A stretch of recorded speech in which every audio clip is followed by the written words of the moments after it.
Hello everyone. Today we are going to learn about one of the kind of animal tissue, that is connective tissue. So here we start. Do you know what is connective tissue? It is a specialized tissue which connects various organs of the body. It consists of a gel-like matrix having fibers and cells. The main function of connective tissue is binding, supporting and packing. So, it provides support to different organs and keep them in place. Now, let's see types of connective tissue.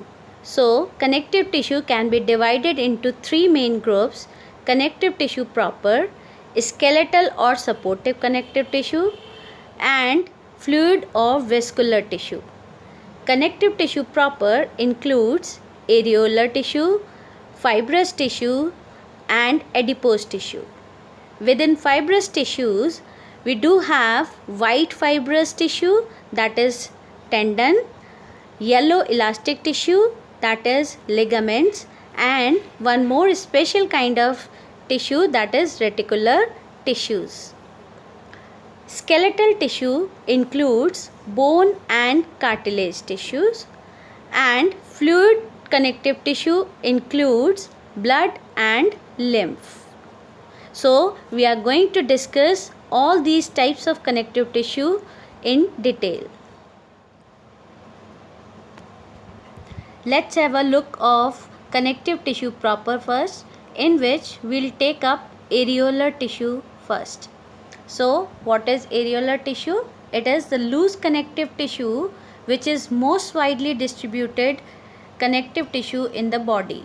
It consists of ground substance, matrix, white and yellow fibers and several irregular cells scattered in the matrix. These several cells are fibroblasts, mast cells, macrophages, plasma cells, etc. Fine threads run through the matrix, crossing each other in every direction and leaving small spaces known as areolae between them. This tissue fills spaces inside organs and is found between the skin and muscles. It is also found around blood vessels and nerves and in the bone marrow. It supports internal organs and helps in the repair of the tissues.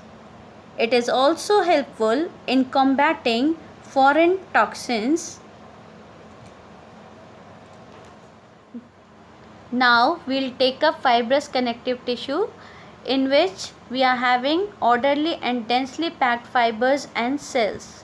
Within that, first one we will take up as tendon, which is also termed to be as the white fibrous tissue. It contains compactly arranged white fibers which lie almost in parallel bundles. As you can see in the diagram also, there is a very little matrix and the few cells lie within the fiber. This tissue forms cords which connects muscles to the bones. It has great strength but limited flexibility. Second is ligament, which is also termed to be as the yellow elastic tissue. The yellow fibers of this tissue are thicker than those found in the areolar tissue. This tissue contains very little matrix and a few cells having the considerable strength and remarkable elasticity. Like white fibers, it forms cords and it is joining bones together, as you can see in the diagram. One of the special kind of fibrous tissue, as I have discussed earlier, that is reticular tissue is there, which consists of star-shaped cells with protoplasmic processes. The network occurring in the matrix is formed by very thin fibers. The matrix also contains other types of cells, and this tissue is present in the spleen, liver, bone marrow, etc.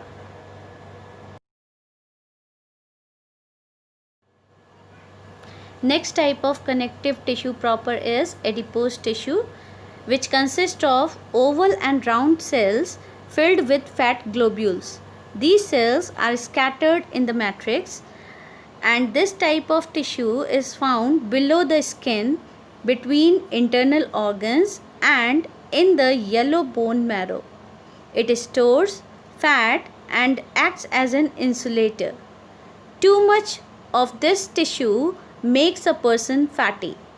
Animals living in cold climates have a lot of this tissue to protect them from the cold. So it is acting as the shock absorber layer around the organs, and it also regulates body temperature.